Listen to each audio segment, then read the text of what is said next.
j'espère que vous allez bien. Shalom chez vous. Il nous arrive parfois de se poser la question à savoir pourquoi nous n'avons pas la réponse à nos prières. Et on se dit, bon, j'ai persévéré dans la prière, j'ai pris de la patience dans la prière. Est-ce que Dieu m'a oublié? Est-ce que Dieu a entendu ma prière? Est-ce que Dieu, et on se pose les questions de est-ce que. Donc ce matin, nous allons voir les 8 raisons pour lesquelles Dieu ne répond pas à nos prières. Sans plus tarder, nous allons prendre les premières raisons. Première raison, c'est le manque de foi. La Bible dit quoi dans Marc 11, le verset 24? La Bible dit quoi? C'est pourquoi je vous dis, tout ce que vous demanderez en mon nom, tout ce que vous demanderez en priant, croyez que vous l'ayez reçu et vous le verrez s'accomplir. C'est pourquoi je vous le dis, tout ce que vous demanderez en priant, croyez que vous l'avez reçu et vous le verrez s'accomplir. Donc c'est très important que quand tu pries, tu mets ta foi en action. Je vous donne un exemple une fois. Il arrive des fois qu'on ne met pas notre foi en action. Je vous donne un exemple. Une fois, on est parti faire une évangélisation et on a fini de prier avec le monsieur. Et à la suite de cela, lui-même il dit que Dieu entende vos prières. Quand il a dit même que Dieu entende vos prières, je dis non, tu ne peux pas dire que Dieu entend nos prières. Non, c'est une prière qu'on a faite. C'est une prière. Toi-même, tu as donné tes sujets de prière. Tu as dit ce à quoi tu aspirais et on a prié dessus. Donc, tu dois mettre ta foi en action. Comme la Bible même le dit, que la foi est une ferme assurance des choses qu'on espère et la démonstration de ce qu'on ne voit pas. Donc, toi-même, tu démontres déjà ce que ta prière a dit. Comme la Bible le dit, que le pouvoir de la vie et de la mort se touche sur notre langue. Donc, ce que tu dis, c'est ce qui arrive. Ce que tu déclares, c'est ce qui arrive. Donc, quand tu pries, il est très important que tu puisses mettre ta foi en action. Tu puisses te dire que oui, ce que j'ai demandé à Dieu, ça va se faire. Quel que soit le temps, ça se fera.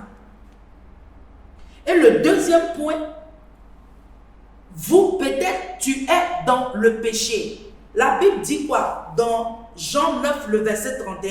Nous savons que Dieu n'exauce point les pécheurs. Mais si quelqu'un l'honore et fait sa volonté, c'est celui-là qu'il exauce. Ce n'est pas moi j'ai dit, c'est Jean 9, le verset 31. Nous savons que Dieu n'exauce point les pécheurs. Mais si quelqu'un l'honore et fait sa volonté, c'est celui-là qu'il exauce.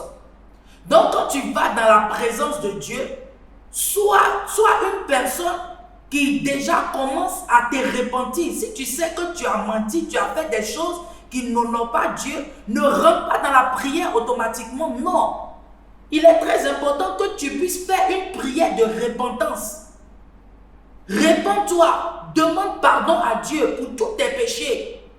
Et à la suite de cela, tu commences maintenant à prier. Ne rentre pas automatiquement dans la prière, non. Répands-toi. Et le Seigneur te répondra à tes prières. Et dans le troisième point, c'est quoi? Vous ne priez pas de la bonne façon. Il arrive qu'on ne prie pas de la bonne façon. Dans Jacques 4, le verset 3, la Bible dit quoi? Vous demandez et vous ne recevez pas parce que vous demandez mal dans le but de satisfaire votre passion. Vous demandez mal. C'est dans le but de satisfaire notre passion. Donc, quand tu demandes à Dieu, il est très important que tu demandes selon sa volonté, pas selon toi. C'est comme aujourd'hui. Tu demandes par exemple 1 million à Dieu. Et Dieu voit que tu as un enfant de 1 an. Un enfant de 1 an, Dieu ne peut pas lui donner 1 million. Parce qu'un enfant de 1 an, il va faire quoi les 1 million? Il va soit donner cadeau aux gens, bien soit il va jeter. Il va jeter. Donc, tu dois être capable de demander les choses à Dieu comme il se doit, selon sa volonté. Tu demandes le mariage à Dieu, mais est-ce qu'il est temps que tu te maries? Tu demandes un travail à Dieu, mais est-ce qu'il est temps est-ce que Dieu se dit, peut-être Dieu se dit, bon, qu'il n'est pas encore temps que tu travailles, il est temps que tu ailles à l'école, il est temps que tu étudies. Donc on doit savoir discerner ce que Dieu veut et ce que nous-mêmes nous voulons. Donc le quatrième point, il dit quoi? Le quatrième point, c'est quoi? Soit Dieu t'a répondu, a répondu à tes prières et toi-même tu n'as pas pris garde. Toi-même tu veux une autre réponse. Et nous allons prendre Job 33, le verset 14. La Bible dit quoi? Dieu parle cependant tantôt d'une manière, tantôt d'une autre, et l'on n'y prend point garde.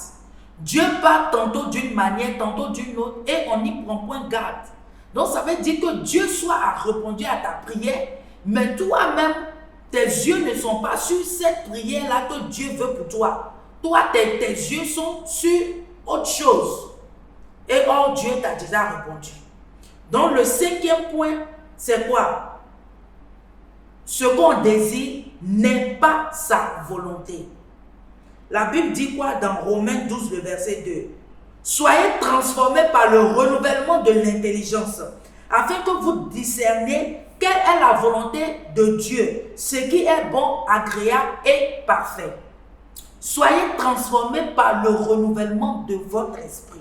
Donc, il est très important qu'on connaisse réellement la volonté de Dieu, savoir réellement ce que le Seigneur veut faire. Et si réellement il est dedans, il va répondre à nos prières. Le sixième point, c'est quoi? Ce n'est pas encore le temps de Dieu. Le sixième point, ce n'est pas peut-être le temps de Dieu. Ce que tu demandes à Dieu, peut-être ce n'est pas son temps pour qu'il puisse te donner cela. Et on prend Ecclésiaste 3, le verset 11. Il fait toutes choses bonnes en son temps. Dieu fait toutes choses bonnes en son temps. Peut-être ce n'est pas le temps de Dieu. Ce n'est pas le temps de Dieu. La prière que tu es en train de faire, ce n'est pas le temps de Dieu. Il a un temps pour toi. Il a un temps favorable pour toi. Et ce temps favorable-là, ça va se manifester. Ça va venir à l'ordre au nom de Jésus-Christ. Et le septième point, c'est quoi? Et on doit persévérer. Tu dois persévérer. Tu dois persévérer dans la prière. Tu dois persévérer dans la méditation. Tu dois persévérer. Dans Colossiens 4, le verset 2, la Bible dit quoi? Persévérer dans la prière. Veillez-y avec des actions de grâce. Tu n'as pas encore vu, mais tu fais des actions de grâce. Tu fais des offrandes. Tu dis merci à Dieu. Et bien tu continues à prier. Et tu persévères à chaque moment. Tu persévères à chaque moment. Tu persévères. Maintenant, si tu vois que tu as beau persévérer et ce n'est pas arrivé, tu repars maintenant au numéro 5 qui est déjà passé, qu'on a déjà fait. Tu repars au numéro 5. Donc, le numéro 8, c'est quoi? Le numéro 8, c'est parce qu'il a quelque chose de meilleur pour toi et pour moi. Dans Jérémie 29, le verset 11, la Bible dit quoi? Car je connais les projets que j'ai formés pour toi. C'est les projets de paix et non de malheur. L'Éternel a prévu des projets de paix pour toi. Des projets de paix et non de malheur. Donc, ce qu'il a prévu pour toi, lui-même il sait. Donc, il est très important que dans tes prières, tu puisses connaître la volonté de Dieu, tu puisses connaître la grâce de Dieu, tu puisses connaître son orientation, de telle sorte que tu ne vas pas prier et arriver un moment, tu vas te décourager pour dire que tu vas quitter l'église ou bien genre tu ne vas plus servir Dieu, tu vas changer de religion ou bien tu vas aller où tu veux parce que Dieu n'a pas répondu à tes prières. Non, Dieu te dit ce matin, il a des projets de paix pour toi et non de malheur. Ce qu'il a pour toi, c'est grand. Mais la seule des choses, tu dois demander selon sa volonté. Et si tu me suis ce matin et que tu ne connais pas le Seigneur en tant que ton Seigneur sauveur personnel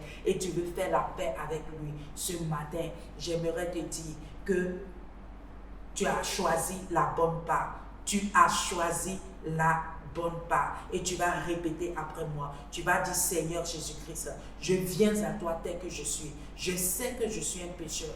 Éternel Dieu Tout-Puissant, Éternel, pardonne-moi de tous mes péchés. Éternel, pardonne-moi de toutes mes mauvaises pensées, de tous mes mauvais actes, de tout ce que je fais qui ne te glorifie pas. Éternel, pardonne-moi et délivre-moi ce matin. Je te confesse en tant que mon Seigneur sauveur personnel. Merci d'avoir envoyé ton Fils à la croix pour moi. Merci Seigneur pour tout ce que tu fais.